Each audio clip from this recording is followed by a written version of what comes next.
July 1ನೇ ತಾರೀಕು ನಾನು ಬೆಂಗಳೂರು ಬಿಟ್ಟಿದ್ದು. ಜುಲೈ 6ನೇ ತಾರೀಕು ನನ್ನ ಅಳಿಯನ ಮದುವೆ ಇದ್ದಿದ್ದು. ಜುಲೈ 7ನೇ ತಾರೀಕು ನಾನು ಈ ಊರು ಬಿಟ್ಟು ಹೊರಟೆ. ಬಟ್ ನನ್ನ ಹೆಂಡತಿಗೆ ಹೇಳಿದ್ದೆ, ನಾನು ಎಲ್ಲೋ ಹೋಗ್ತಾಯಿದ್ದೀನಿ, ಏನೋ ಮಾಡ್ತಾಯಿದ್ದೀನಿ, ಸಾಯಲ್ಲ, ಬದುಕ್ತೀನಿ, ವಾಪಸ್ ಬರ್ತೀನಿ, ನನ್ನ ಮೇಲೆ ನೀನು ನಂಬಿಕೆ ಇಡು ಅಂತ ನನ್ನ ಹೆಂಡತಿಗೆ ಒಬ್ಬಳಿಗೆ ಹೇಳಿದ್ದೆ ನಾನು. ಮಾತ್ರ ಎಲ್ಲಿ ಹೋಗ್ತೀನಿ ಅಂತ ನಿನಗೂ ಹೇಳಲ್ಲ, ಯಾಕಂದರೆ ನೀವು ಹುಡ್ಕೋ ಪ್ರಯತ್ನ ಮಾಡ್ತೀರಾ, ಯಾರಿಗೂ ಹೇಳಲ್ಲ. ನಾನು ಹೋಗ್ತೀನಿ, ಬಟ್ ಒಂದು ದಿನವಾದರೂ 1 or the other day I will come back ಅಂತಂತಂದು ನಾನು ಒಂದು ನಂಬಿಕೆ ಇತ್ತು. ಆ ನಂಬಿಕೆಯಲ್ಲೇ ನಾನು ಹೊರಟೆ. ನಾನು ಅಡ್ಡಾಡ್ಲಾರ ಜಾಗ ಇಲ್ಲ ಸರ್. ಅವತ್ತೇ ಸಿಮ್ ಆಫ್ ಮಾಡಿದೆ. ಜುಲೈ 7ನೇ ತಾರೀಕು ರಾತ್ರಿ 1:30 ನಾನು ಮೊಬೈಲ್ ಆಫ್ ಮಾಡಿದ್ದೀನಿ, ಸಿಮ್ ಆಫ್ ಮಾಡಿದ್ದೀನಿ. ಮಾಡೋಕ್ಕಿಂತ ಮುಂಚೆ ನಾನು ಯಾರ್ಯಾರು ದುಡ್ಡು ಕೊಡಬೇಕಾಗಿತ್ತು, ಯಾರ ಜೊತೆ ನನ್ನ ಕಮಿಟ್ಮೆಂಟ್ಸ್ ಇತ್ತು, ಎಲ್ಲರಿಗೂ ಒಂದು ಮೆಸೇಜ್ ಹಾಕಿದ್ದೀನಿ. ಸರ್ ನಾನು ತೊಂದರೆಯಲ್ಲಿದ್ದೀನಿ, ನಾನು ನಿಮ್ಗೆ ದುಡ್ಡು ಕೊಡಬೇಕಾಗಿತ್ತು, ಕೊಡೋಕ್ಕಾಗಿಲ್ಲ, ಇವತ್ತಿನ ನನ್ನ ಪರಿಸ್ಥಿತಿ ಸರಿ ಇಲ್ಲ, ನಾನು ಊರು ಬಿಟ್ಟು ಹೋಗ್ತಾಯಿದ್ದೀನಿ, ಐ ವಿಲ್ ಕಮ್ ಬ್ಯಾಕ್, ನಾನು ಪ್ಲೀಸ್ ಫಾರ್ಗಿವ್ ಮೀ, ನಾನು ಕ್ಷಮಿಸಿಬಿಡಿ ಅಂತ ಎಲ್ಲರಿಗೂ ಒಂದೊಂದು ಮೆಸೇಜ್ ಹಾಕಿದೆ ಸರ್.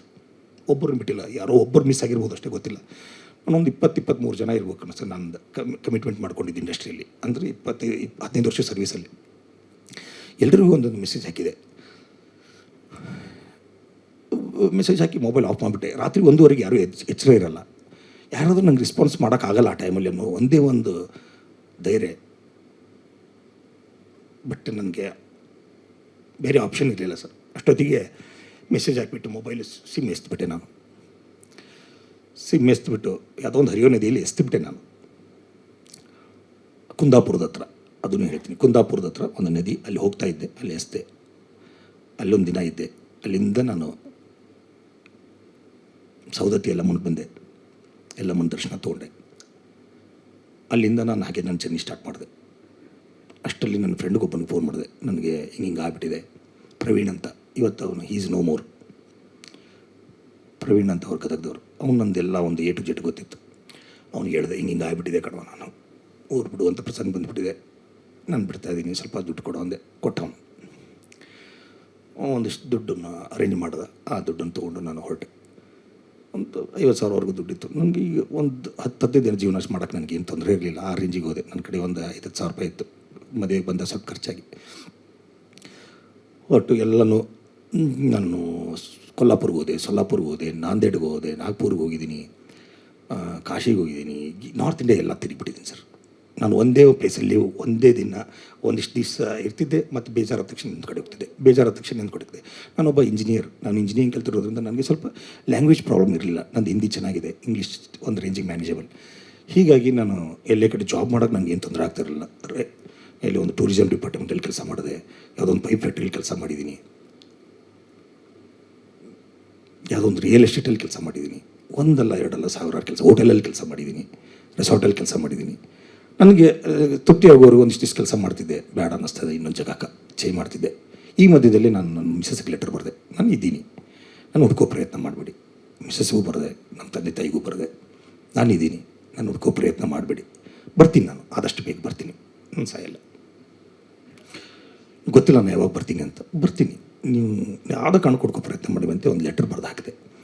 ಹಾಗೆ ನಾನು ಜೀವನ ಹೋಯಿತು. ನನಗೂ ಎಲ್ಲ ಹೆಂಡತಿ, ಮಕ್ಕಳು, ತಂದೆ ತಾಯಿ, ಅಣ್ಣ ತಮ್ಮ, ಅಣ್ಣ ಅಕ್ಕ ಎಲ್ಲರನ್ನೂ ಬಿಟ್ಟಿರೋಕ್ಕೆ ನನಗೂ ಆಗಲ್ಲ. ಇಂಥ ಒಳ್ಳೆ ಫ್ರೆಂಡ್ ಸರ್ಕಲ್ ಇತ್ತು ನನಗೆ. ಎಲ್ಲರನ್ನೂ ಕಳ್ಕೊಂಡು ಹೋಗೋದು ಅಂದರೆ ಅಷ್ಟು ಸರಳ ಅಲ್ಲ ಸರ್. ಆದರೂ ನಾನು 7 ವರ್ಷ ಸರ್ ನನಗೆ ಅಜ್ಞಾತವಾಸದಲ್ಲಿ ಅನುಭವಿಸ್ದೆ ನಾನು. ನಂದು ಆ ಟೈಮಲ್ಲಿ 7:30 ನಡೀತಾ ಇತ್ತು. ನನಗೊಬ್ಬರು ಗುರುಗಳು ಹೇಳಿದರು, ನಿನಗೆ 7:30 ನೀನು ಭಾಳ ಕೆಟ್ಟದಾಗಿದೆ, ಆ ಟೈಮಲ್ಲಿ ಭಾಳ ಹುಷಾರಾಗಿರಬೇಕು ಅಂತ ಹೇಳಿದರು. ಮುಂಚೆನೇ ಹೇಳಿದರು ಅದನ್ನು. ಬಟ್ ನಾನು 7:30 ಊರು ಬಿಟ್ಟಿದ್ದೆ. ನನಗೆ ವಾಪಸ್ ಬಂದಿದ್ದು 7:30 ಮುಗಿದ ಮೇಲೆ ಬಂದಿದ್ದೀನಿ. 6-7 ವರ್ಷ ನಾನು ಅಲ್ಲಿಂದ ನೇಪಾಳ್ಗೆ ಹೋದೆ. ನೇಪಾಳದಲ್ಲಿ ನನ್ನ ಇಂಜಿನಿಯರಿಂಗ್ ಫ್ರೆಂಡ್ ಒಬ್ಬರಿದ್ದರು. ಅವ್ನಿಗೇನು ಗೊತ್ತಿಲ್ಲ, ಅವ್ನು ಕನ್ನಡ, ನಮ್ಮ ಫಿಲ್ಮ್ ಇಂಡಸ್ಟ್ರಿ ಅದೇನು ಗೊತ್ತಿಲ್ಲ. ಅವ್ನು ನೇಪಾಳದವನು. ನಾನು ಇಂಜಿನಿಯರಿಂಗ್ ಕಲಿಬೇಕಾದಾಗ ಅವನ ಜೊತೆ ನನ್ನ ಕ್ಲಾಸ್ಮೇಟ್ ಅವ್ನು ನೇಪಾಳದಿಂದ ಬಂದು ಜಾಯ್ನ್ ಆಗಿದ್ದ. ಅವ್ನಿಗೆ ಹೇಳಿದೆ, ನಾನು ಸ್ವಲ್ಪ ಫೈನಾನ್ಷಿಯಲಿ ಫೇಲ್ಯೂರ್ ಆಗಿದ್ದೀನಿ, ಐ ನೀಡ್ ಅ ಶೆಲ್ಟರ್ ಅಂತಂದೆ. ಅವನೊಂದು ಶೆಲ್ಟರ್ ಕೊಟ್ಟ ನನಗೆ. ಅವನೊಂದು ರೆಸಾರ್ಟ್ ಇತ್ತು, ಅವನದೊಂದು ಹೋಟೆಲ್ ಇತ್ತು, ಅಲ್ಲಿ ಕೆಲಸ ಮಾಡಿದೆ. ಅಲ್ಲೇ ಎಷ್ಟೋ ದಿನ ಕಳೆದೆ ನಾನು ಜನಕ್ಪುರದಲ್ಲಿ. ಜನಕ್ಪುರ ಅಂತ ಊರು. ಹೀಗೆ ನನ್ನ ಜೀವನ 6 ವರ್ಷ ಹೆಂಗೇನೋ ಕಳೀತು. ಮಿಡ್ಲಲ್ಲಿ ಎಲ್ಲೋ ಒಂದು ಕಡೆ ನಾನು ಲೆಟರ್ ಬರೀತಾ ಇದ್ದೆ. ನಾನು ಇದೀನಿ ಅನ್ನೋ ಕ್ಲೂ ಕೊಡ್ತಿದ್ದೆ, ನಾನು ಅಷ್ಟು ಮಾತು ಹೇಳ್ತಿದ್ದೆ. ನನ್ನ ಫ್ರೆಂಡ್ ಪ್ರವೀಣ್ ಅನ್ನೋ ಒಂದು ಕಡೆ, ಅವನಿಲ್ಲ ಈಗ, ನೋ ಮೋರ್. ಅವನೇ ನನಗೆ ದುಡ್ಡು ಕೊಟ್ಟಿದ್ದು. ಪಾಪ ಅವನು ನೋಡೋಕ್ಕೂ ಆಗಲಿಲ್ಲ ನಾನು, ಪಾಪ ನನ್ನ ಕಷ್ಟದಲ್ಲಿ ಹೆಲ್ಪ್ ಮಾಡಿದವನು. ಅವನ ಮೂಲಕ ನಾನು ಗದಗಲ್ಲಿ ಸ್ವಲ್ಪ ಸಣ್ಣ ಪುಟ್ಟ ಏನು ನಡೀತಾ ಇದೆ ಅಂತ ತಿಳ್ಕೊತಾ ಇದ್ದೆ ವಿಷಯಗಳನ್ನ.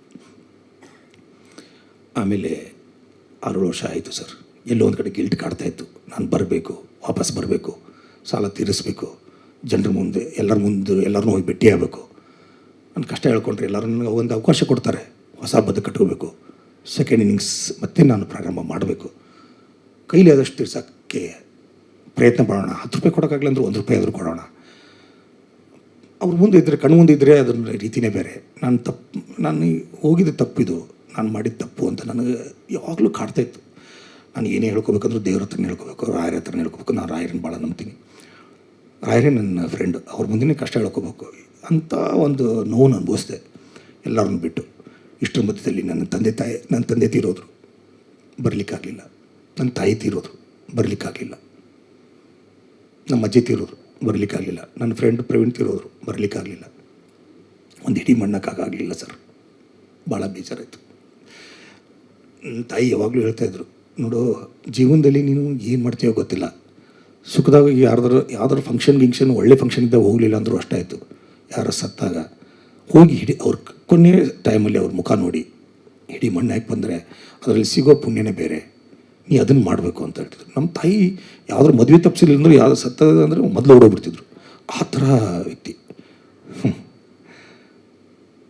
ಅವ್ರ ಕಡೆ ಕೇಳಿ ಬೆಳೆದಿದ್ದೆ. ನಾನು ಅದನ್ನು ನಡೆಸ್ತಿದ್ದೆ, ಕೆಲವು ತಕ್ಕ ಮಟ್ಟಿಗೆ ನಾನು ನಡೆಸ್ತಾ ಇದ್ದೆ ಇಲ್ಲಿದ್ದಾಗ. ಆದರೆ ನನ್ನ ತಂದೆ ತಾಯಿಗೆ ಹಿಡಿ ಮಣ್ಣು ಹಾಕಕ್ಕೆ ನಾನೇ ಇರಲಿಲ್ಲ. ಎಷ್ಟು ಪರಸ್ಯ ನೋಡಿ, ವಿಧಿ ಅಂದರೆ ಹಿಂಗೆ. ನಾನೇ ನನ್ನ ತಂದೆ ತಾಯಿಗೆ ಹಿಡಿ ಮಣ್ಣು ಹಾಕೋಕ್ಕಾಗಲಿಲ್ಲ.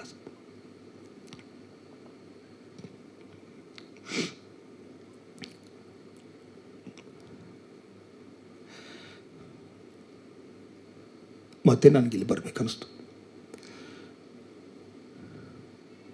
ಇಷ್ಟರ ಮಧ್ಯದಲ್ಲಿ ನಾನು ನಮ್ಮನೆ ಟಚ್ಚಲ್ಲಿ ಬಂದೆ. 1.5 ವರ್ಷದ ಹಿಂದೆ, 1.5 ವರ್ಷ 3 ತಿಂಗಳು ಅಂದ್ಕೊಂಡೆ. ಬಂದೆ, ಟಚ್ಚಲ್ಲಿ ಬಂದುಬಿಟ್ಟು ಹಿಂಗೆ ಬರ್ತಾಯಿದ್ದೀನಿ ಅಂತಂದ್ರೆ ಅವಾಗೆಲ್ಲ ನಡೆದ ವಿಷಯ ಗೊತ್ತಾಯಿತು, ಬೇಜಾರಾಯಿತು. ಬಂದೆ ನಾನು. ಅದೇ ಟೈಮಲ್ಲಿ ಸ್ವಲ್ಪ ದರ್ಶನ್ ಸರ್ದು ಏನೋ ಇಶ್ಯೂ ನಡೆದಿತ್ತು, ನನ್ನ ಬಗ್ಗೆನೂ ಅದರಲ್ಲಿ ಏನೋ ಬಂದಿತ್ತು. ಬಟ್ ನಾನು ಇದ್ದೀನಿ ಅಂತ ಹೇಳೋಕ್ಕಂತ ಬರಬೇಕಂದೆ. ಅದೇ ಟೈಮಲ್ಲಿ ನನಗೆ ಕಿವಿ ಆಪ್ರೇಷನ್ ಆಗಿತ್ತು. ಕಿವಿ ಆಪ್ರೇಷನ್ ಆಯಿತು. ಅದು ಕಲ್ಚರ್ ಟೆಸ್ಟ್ ಮಾಡಿದ್ರೆ TB ಆಗಿತ್ತು ನನಗೆ. ಮತ್ತು ನಾನು 4 ತಿಂಗಳ ಬೆಡ್ ರೆಸ್ಟ್ ತೊಗೋಬೇಕಾಯಿತು. 4 ತಿಂಗಳು ಫುಲ್ ಮೆಡಿಕೇಷನ್ಲಿದ್ದೆ. ಅದೆಲ್ಲ ಕ್ಲಿಯರ್ ಆಯಿತು. ಥ್ರೋಟ್ ಆಪ್ರೇಷನ್ ಆಯಿತು, ಕಿಡ್ನಿ ಸ್ಟೋನ್ ಆಪ್ರೇಷನ್ ಆಯಿತು. ನನಗೆ 1 ಅಲ್ಲ 2 ಅಲ್ಲ, ಭಾಳ ಅನುಭವಿಸ್ಬಿಟ್ಟೆ.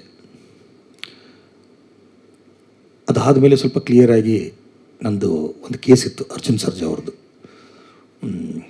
ಅವ್ರಿಗೆ 2 ಚೆಕ್ ಕೊಟ್ಟಿದ್ದೆ ನಾನು, ಸೆಕ್ಯೂರಿಟಿ ಪರ್ಪಸ್ ಅಕೌಂಟ್ಸ್ ಪ್ರೇಮ ಬರ ಡಿಸ್ಟ್ರಿಬ್ಯೂಷನಲ್ಲಿ. ಆ 2 ಚೆಕ್ಕನ್ನು ಅವರು ಪ್ರೆಸೆಂಟ್ ಮಾಡಿದ್ರು, ಅದು ಬೌನ್ಸ್ ಆಗಿತ್ತು. ಅದ್ರ ಮೇಲೆ ನನಗೆ ಸರ್ಚ್ ವಾರಂಟ್ ಇಶ್ಯೂ ಆಗಿತ್ತು. ನನ್ನ ವಿಷಯ ಗೊತ್ತಾಯಿತು. ಸೊ ನಾನು ಬೇಲ್ ತೊಗೊಳ್ಳೇಬೇಕಿತ್ತು. ನಮ್ಮ ಬ್ರದರ್ ಮೂಲಕ ಅವ್ರ ಲಾಯರನ್ನು ಅಪ್ರೋಚ್ ಮಾಡೋಕ್ಕೆ ಟ್ರೈ ಮಾಡಿದ್ವಿ. ಬಟ್ ಆಮೇಲೆ ಸ್ವಲ್ಪ ಏನೋ ಆಗಲಿಲ್ಲ. ಅದಾದಮೇಲೆ ನಾವೇ ಬೇಲ್ ತೊಗೊಂಡೆ. ಹೋದ ವರ್ಷ ಮೇ 29ಕ್ಕೆ ನಾನು ಬೇಲ್ ತೊಗೊಂಡಿರೋದು.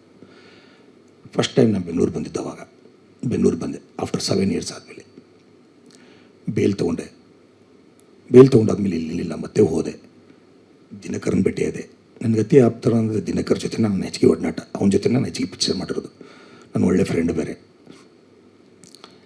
ಅವನು ಭೇಟಿ ಆದಮೇಲೆ ದರ್ಶನ್ ಸರ್ ಅವಾಗ ಊರಲ್ಲಿ ಇರಲಿಲ್ಲ, ಇಲ್ಲೇ ಇದ್ದರು. ಅವರು ಬೆಂಗಳೂರಿದ್ದರು. ಅವಾಗ ಅವ್ರಿಗೆ ಬೇಲ್ ಮೇಲೆ ಹೊರಗೆ ಬಂದಿದ್ದರು. ಮೀಟ್ ಆಗಲಿಲ್ಲ. ಅದು ಹಾಗೆ 3 ದಿನಕ್ಕೆ ಸರ್ ನಾನು ವಾಪಸ್ ಇನ್ನೊಂದು ವಾರ ದೇವಸ್ಥಾನಕ್ಕೆ ಹೋಗಿ ಬರಬೇಕಂತ ಹೋಗಿದ್ದೆ. 3 ದಿನಕ್ಕೆ ಸರ್ ನನಗೆ ಸ್ಟ್ರೋಕ್ ಆಯಿತು, ಪ್ಯಾರಲಿಸಿಸ್ ಆಯಿತು. 7 ತಿಂಗಳು ಮತ್ತೆ ಬೆಡ್ ರೆಸ್ಟ್. ನಾನು ಮೇ 29ಕ್ಕೆ ಬೇಲ್ ತೊಗೊಂಡಿದ್ದೀನಿ. ಅದಾದಮೇಲೆ 7.5 ತಿಂಗಳು ನಾನು ಮತ್ತೆ ಬೆಡ್ ರೆಸ್ಟ್ ತೊಗೊಂಡೆ. ಫುಲ್ ಫಿಸಿಯೋಥೆರಪಿ ಮಾಡಿಸ್ದೆ. ನನಗೆ ವಾಪಸ್ ಬರಬೇಕು, ದುಡಿಬೇಕು ಅಂತ ಬಂದಿದ್ದೀನಿ. ಈ ಟೈಮಲ್ಲಿ ಹಿಂಗೆ ಆಗಿಬಿಡ್ತಲ್ಲಪ್ಪ, ಏನು ನನ್ನ ವಿಧಿನೇ ಹಿಂಗೆ ಬರೆದುಬಿಟ್ಟಿದ್ದೀನಿ ಅಂತ ನಾನು ಅಷ್ಟು ಬೇಜಾರು ಮಾಡ್ಕೊಂಬಿಟ್ಟಿದ್ದೀನಿ. ಮತ್ತು 7 ತಿಂಗಳು ಬೆಡ್ ರೆಸ್ಟ್, ಫಿಸಿಯೋಥೆರಪಿ ಇದು ಮಾಡಿ, ಸ್ವಲ್ಪ ವಾಕಿಂಗ್ ಮಾಡಿ, ಸ್ವಲ್ಪ ವಿಲ್ ಪವರ್ ತೊಗೊಂಡು ಮತ್ತೆ ರೆಡಿ ಆದೆ ಸರ್. ರೆಡಿಯಾಗಿ ಬೆಂಗಳೂರಿಗೆ ಬಂದೆ. ನಾನು ಏನು ಮಾಡಿದೆ ಅಂದರೆ, ಮೊದಲೇ ಕೆಲಸ ಈಗ 1.5 ತಿಂಗಳಿಂದ ಬಂದೆ ಬೆಂಗಳೂರಿಗೆ. ನಾನು ಯಾರಿಗೂ ಪ್ರೆಸ್ ಮೀಡಿಯಾದವ್ರಿಗೆ ಯಾರಿಗೂ ಸಿಗಲಿಲ್ಲ. ಫಸ್ಟಿಗೆ ಸಿಗಬೇಕು ಅಂದ್ಕೊಂಡಿದ್ದೆ, ಸಿಗಲಿಲ್ಲ. ಒಬ್ಬ ಗುಡ್ ಫ್ರೆಂಡ್ ಹೇಳಿದ್ರು, ಇಲ್ಲ ನೀನು ಯಾರ್ಯಾರ ಹತ್ರ ದುಡ್ಡು ತೊಗೊಂಡಿದ್ದೀಯ ಅವ್ರು ಮೊದಲು ಅಪ್ರೋಚ್ ಆಗು, ಆಮೇಲೆ ಪ್ರೆಸ್ ಮೀಟ್ ಮಾಡು ಅಂತಂದರು. ನನಗೇನು ಆ ಮೂಮೆಂಟಲ್ಲಿ ಹಂಗೆ ಅನ್ನಿಸ್ತು. ಅವ್ರು ಹೇಳಿದ್ದು ಕರೆಕ್ಟ್ ಅನ್ನಿಸ್ತು. ನಾನು ಯಾರ ಹತ್ರ ದುಡ್ಡು ತೊಗೊಂಡಿದ್ದೀನಿ ಇಷ್ಟರ ಮನೆಗೆ ಸರ್ 23-24 ಜನ ಇದ್ದಾರೆ, ಅಲ್ಲಿ ಒಬ್ಬರು ಇಬ್ಬರು ಸಿಕ್ಕಿಲ್ಲ ನನಗೆ. ಇಷ್ಟರ ಮನೆಗೂ ನಾನು ಹೋಗಿದ್ದೀನಿ ಸರ್, ಎಲ್ಲರ ಮನೆಗೂ ಹೋಗಿದ್ದೀನಿ. ನಾನು ಕೊಡ್ತೀನಿ, ಸ್ವಲ್ಪ ಕಾಲಾವಕಾಶ ಕೊಡಿ. ನಾನು ಸೋತಿದ್ದೀನಿ ನಿಜ, ಸತ್ತಿಲ್ಲ. ನಿಮ್ಮ ಕಣ್ಮುಂದೆನೇ ಇರ್ತೀನಿ, ಏನೋ ದುಡಿತೀನಿ, ಎಷ್ಟಾಗ್ತಷ್ಟು ತಿರ್ಸೋಕ್ಕೆ ಪ್ರಯತ್ನ ಮಾಡ್ತೀನಿ. ನನಗೊಂದು ಅವಕಾಶ ಕೊಡಿ, ಬದುಕಕ್ಕೆ ಒಂದು ಅವಕಾಶ ಕೊಡಿ, ಸೆಕೆಂಡ್ ಇನ್ನಿಂಗ್ಸ್ ಆರಂಭಿಸೋಕ್ಕೆ ಒಂದು ಅವಕಾಶ ಕೊಡಿ ಅಂತ ಎಲ್ಲರ ಹತ್ರ ರಿಕ್ವೆಸ್ಟ್ ಮಾಡಿಕೊಂಡೆ. ಗೊತ್ತಿಲ್ಲ ಸರ್, ರಾಯರು ಎಲ್ಲರೂ ಹೃದಯದಲ್ಲಿ ಬಂದಿದ್ರು ಏನೋ ಗೊತ್ತಿಲ್ಲ, ಎಲ್ಲರೂ ಒಳ್ಳೆತನದಲ್ಲೇ ನನ್ನ ಕಳಿಸ್ಕೊಟ್ರು. ಎಲ್ಲರೂ ಟೀ ಕಾಫಿ ಎಲ್ಲ ಕುಡಿಸಿ, ಏನಾಗಲ್ಲ, ನೀನು ಒಳ್ಳೆ ಉದ್ದೇಶದಿಂದ ಬಂದಿದೆಯಾ, ನೀನೇನು ₹1 ದುಡ್ಡು ತೊಗೊಂಡಿಲ್ಲ, ನಮಗೆ ಗೊತ್ತು. ನೀನು ಕೊಡಬೇಕು ಅನ್ನೋ ಉದ್ದೇಶದಿಂದ ವಾಪಸ್ ಬಂದಿದ್ದೆಲ್ಲ, ಮನೆವರೆಗೂ ಹುಡ್ಕೊಂಡು ಬಂದಿದ್ದೆಲ್ಲ, ಅದೇ ಗ್ರೇಟು. ನೀನು ಅರ್ಧ ಗೆದ್ದಂಗೆ, ನೀವು ಹೋಗು, ನಾವೆಲ್ಲ ನೀನು ಸಪೋರ್ಟಿಗೆ ಇರ್ತೀವಿ, ನಿನ್ಗೆ ಆದ ಕೊಡು ಅಂತ ಎಲ್ಲರೂ ಒಂದೊಂದು ಥರ ಧೈರ್ಯ ಹೇಳಿ ಕಳಿಸಿದರು. ಒಳ್ಳೆತನ ಹಿಂಗೂ ಇರುತ್ತೆ ಅಂತ ಗೊತ್ತಾಗಿದ್ದೆ ನಾನು ಇವ್ರನ್ನೆಲ್ಲ ಮೀಟ್ ಆದಾಗ. ಖುಷಿ ಆಯಿತು. ಎಲ್ಲರನ್ನೂ ಮೀಟ್ ಆದಮೇಲೆ ಪ್ರೆಸ್ ಮೀಟ್ ಮಾಡಬೇಕು ಅಂತ ಡಿಸೈಡ್ ಮಾಡಿದೆ. ಅಷ್ಟರಲ್ಲಿ ಮೊನ್ನೆ ಒಂದು ಯಾರನ್ನೋ ಮೀಟ್ ಆಗೋಕ್ಕೆ ಹೋದಾಗಲೇ ಒಂದು ಸಿನಿ ಬಜೆಲೆಲ್ಲ ಒಂದು ಕಡೆ ಬಂತು. ನಾನು ಅಷ್ಟೊತ್ತಿಗೆ ರೆಡಿಯಾಗಿದ್ದೆ. PR ಸರ್, ವೆಂಕಟೇಶ್ ಸರಿ ಫೋನ್ ಮಾಡಿದ್ದೆ ಮಂಗಳವಾರ ಬೆಳಗ್ಗೆ. ಅವ್ರು ಊರಲ್ಲಿ ಇರಲಿಲ್ಲ, ಬುಧವಾರ ಸಿಗ್ತೀನಿ ಅಂತಂದರು. ನಿನ್ನೆ ಸಿಕ್ಕು ಎಲ್ಲ ಮಾತಾಡಿ ಇವತ್ತು ಅರೇಂಜ್ ಮಾಡಿ ನಿಮ್ಮ ಎದುರುಗಡೆ ಬಂದು ಕೂತಿದ್ದೀನಿ ಸರ್.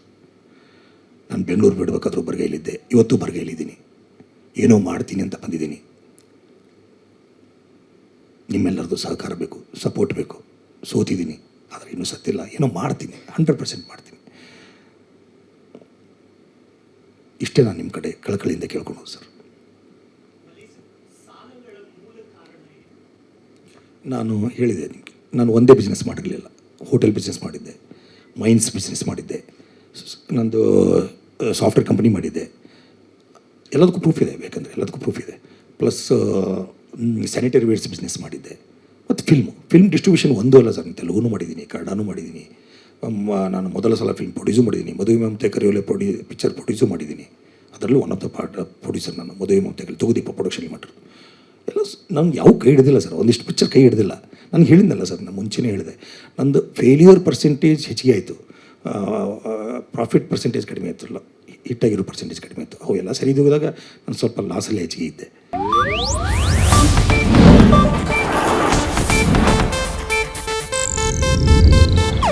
ಇದು ಏಷ್ಯಾನೆಟ್ ನ್ಯೂಸ್ ನೆಟ್ವರ್ಕ್ ಪ್ರಸ್ತುತಿ.